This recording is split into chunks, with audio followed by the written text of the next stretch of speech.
Thursday, June 26, 2025. Focus.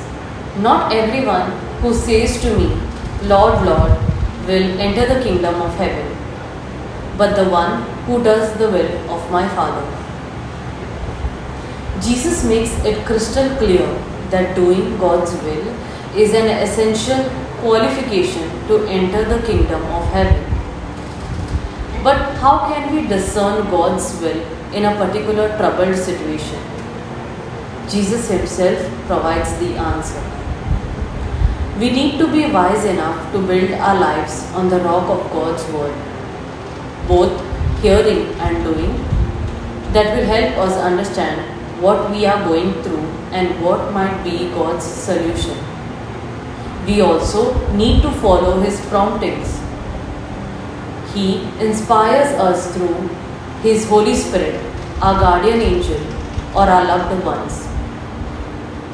Once we have grasped his will, we need to bear patiently the storms we face, confident that God will not let us fall.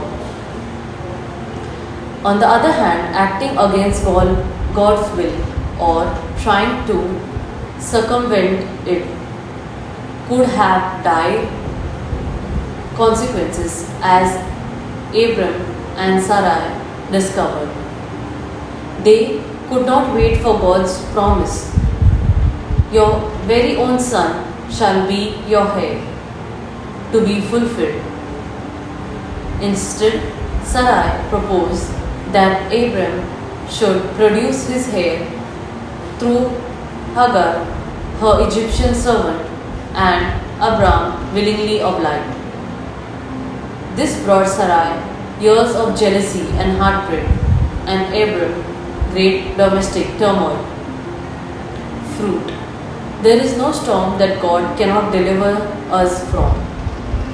Our best approach is to do his will with courage and patience.